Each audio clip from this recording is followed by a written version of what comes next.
Some people hear rain and go, ugh, my plans are ruined, my mood is ruined, the universe has personally targeted me with a wet sky. And then there is you, the rain person, the one who hears the first drops and instantly feels like your brain just got put on airplane mode.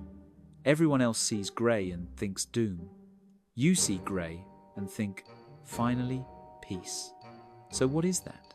Why do some people genuinely like rain? Not in a fake aesthetic way, not in a pretending to be mysterious on the internet way, but in a real nervous system relief kind of way? Let's talk about the psychology of rain lovers. And yes, this might be about you, because you have definitely stared out a window dramatically at least once, and acted like you were in a movie, even though you were really just waiting for your food delivery. Here's the first big reason rain feels so good. Your brain is tired. Not like sleepy tired, overstimulated tired.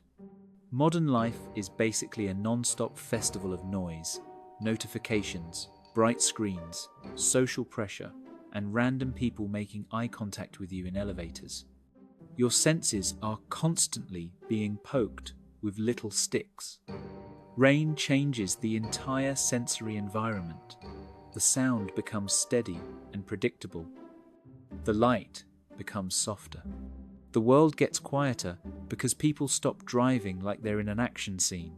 Even the air smells different. Your brain loves predictable patterns because predictable patterns mean less work. A lot of rain lovers aren't addicted to sadness. They're addicted to lower cognitive load.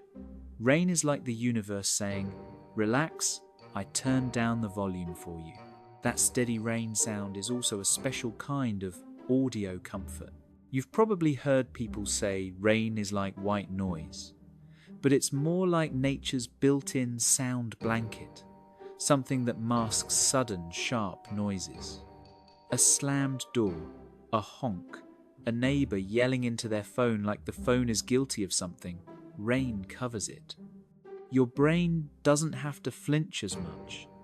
And if you have an easily overstimulated mind, that masking effect can feel like instant relief. It is not that rain fixes your problems. It just temporarily makes your environment less aggressive, which is honestly a huge upgrade. Next, rain gives you permission to slow down. That sounds silly, but think about how much of your stress comes from what you feel like you are supposed to be doing. On sunny days, there's this unspoken social rule that you should be productive and outdoors and smiling like a toothpaste ad. Sunshine comes with expectations. Rain shows up and cancels them. Suddenly, it is socially acceptable to stay inside.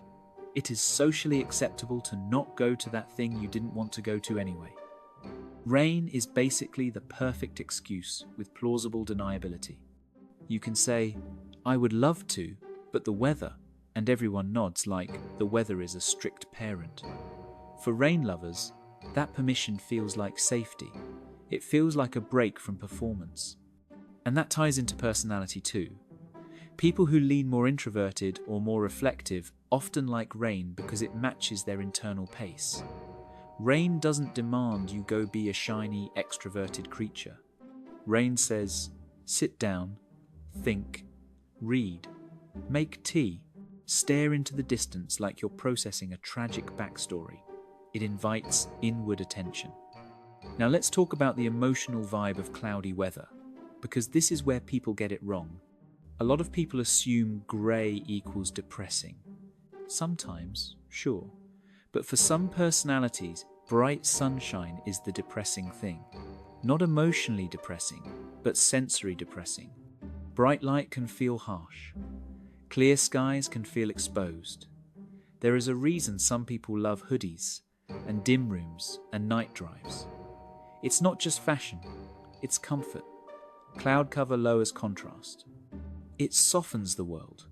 If you tend to feel safer when things are less intense, rain is like the planet put a filter over reality.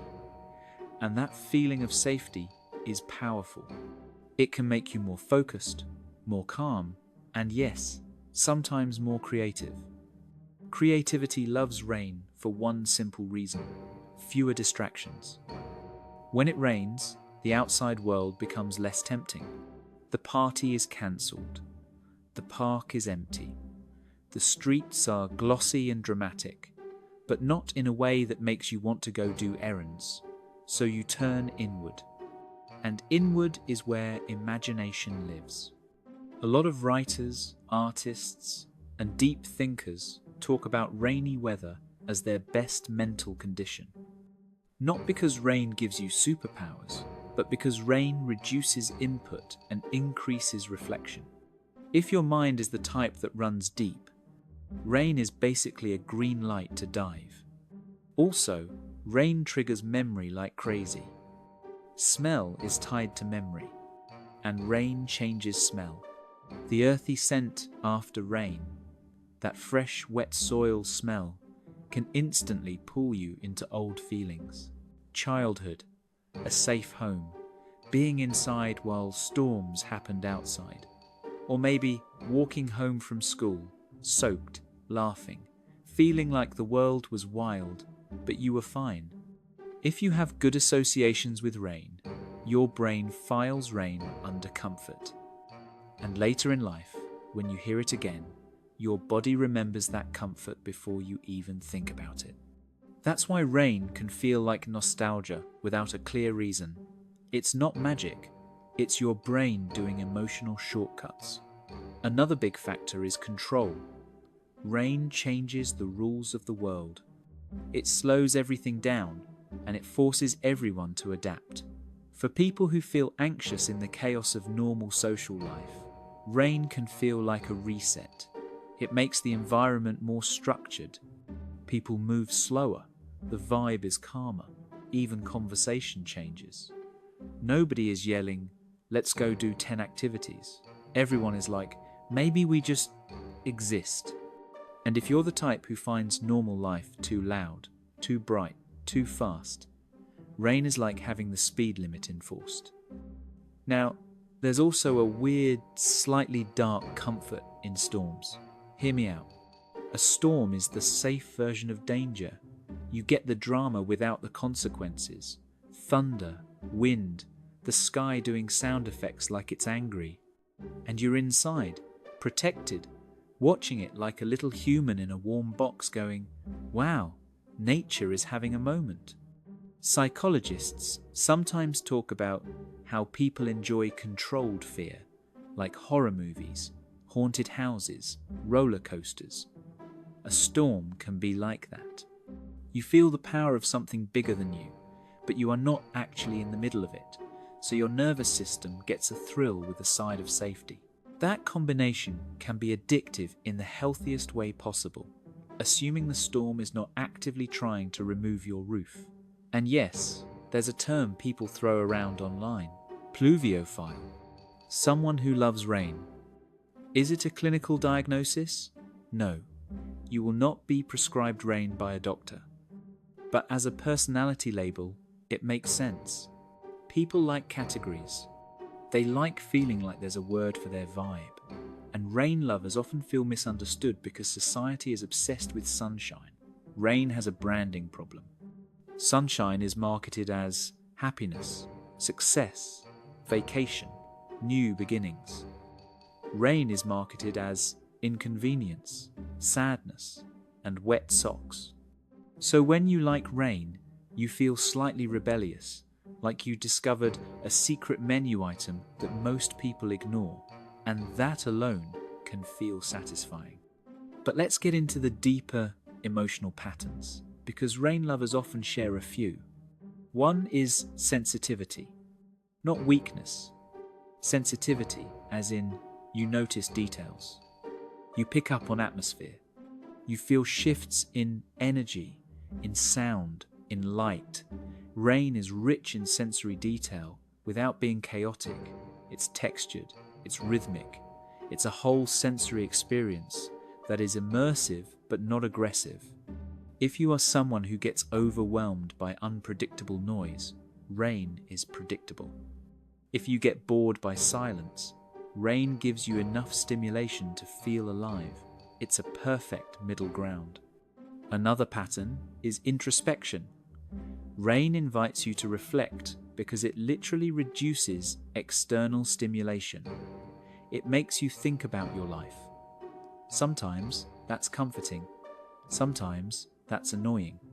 Like, great, now I'm thinking about every decision I've ever made. Thank you, weather. But for people who already live in their heads, rain feels like home territory. It matches the inner monologue. It supports that deep thinking mood. And if you tend to process emotions by thinking, rain gives you space to do it. There is also a focus effect. Some people work better in rain. If you've ever put on rain sounds to study, you already know. The predictable sound can help block distractions. It creates a mental tunnel. Your brain locks onto a steady background and stops chasing every little change. That is why rain is a productivity cheat code for some people. Even though rain looks like laziness from the outside, you're not lazy, you're optimized, like a little indoor predator. Then there's the mood contradiction. Rain can be comforting even if it makes you a little melancholic, and that's not a problem. A lot of people think all negative emotion is bad, but sometimes melancholy is useful. It slows you down, makes you honest, makes you present. Rain makes it easier to feel things without having to perform happiness. It's like emotional permission. You can be quiet, you can be thoughtful, you can just exist. And for people who are tired of being forced into positivity, rain feels like the only honest weather. Like, yes, the sky also feels weird sometimes. Thank you for validating me, clouds. Now, I have to address the classic myth. Does rain make you sad because it is rain, or does rain reveal what you are already carrying? For a lot of rain lovers, rain doesn't create sadness.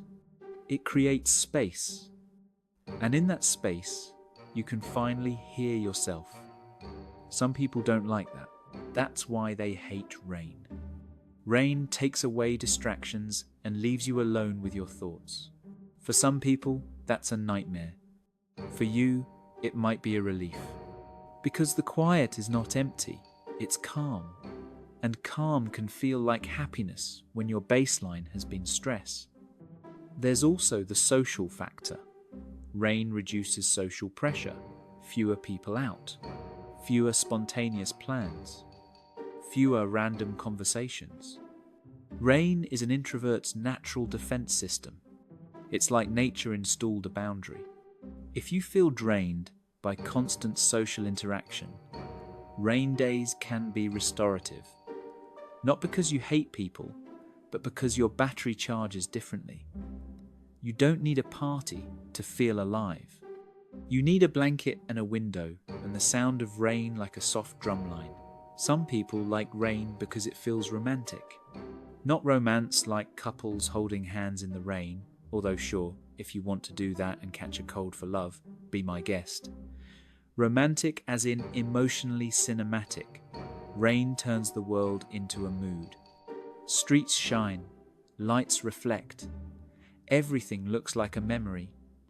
Humans love stories, and rain makes the world feel like a story.